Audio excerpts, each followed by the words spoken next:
بسم اللہ الرحمن الرحیم۔ السلام علیکم ورحمۃ اللہ وبرکاتہ۔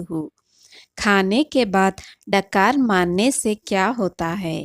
ناظرین، کھانے کے بعد ڈکار آنا ایک قدرتی عمل ہے جو معدے میں جمع ہوئی ہوا کو خارج ہونے کی علامت ہوتا ہے۔ لیکن ناظرین، اگر کوئی شخص بار بار اور زور سے ڈکار مارے تو یہاں بدتمیزی کی شمار ہوتی ہے اور اسلام میں ناپسندیدہ ہے۔ ڈکار لینا گناہ نہیں ہے۔ ڈکار آنا ایک فطری عمل ہے اور جب انسان کا پیٹ بھر جاتا ہے یا ہوا جمع ہوتی ہے تو ڈکار آتی ہے۔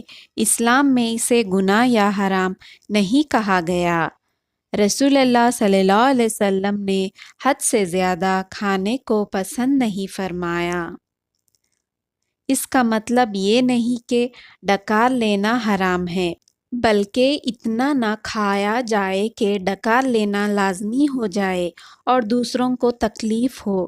اگر ڈکار کسی محفل یا جماعت میں آئے تو اسے زبردستی نکالنا یا آواز کے ساتھ نکالنا مناسب نہیں ہے۔ یہ ادب اور تہذیب کے خلاف ہے۔ چپ چاپ لینا یا دبا لینا بہترین ہے۔ ڈکار لینا گناہ نہیں ہے۔ زیادہ کھانا جو ڈکار کا سبب بنے وہ مکروہ ہے۔ آواز کے ساتھ ڈکار نکالنا یا لوگوں کو اس سے تکلیف دینا مناسب نہیں ہے۔ السلام علیکم ورحمۃ اللہ وبرکاتہ۔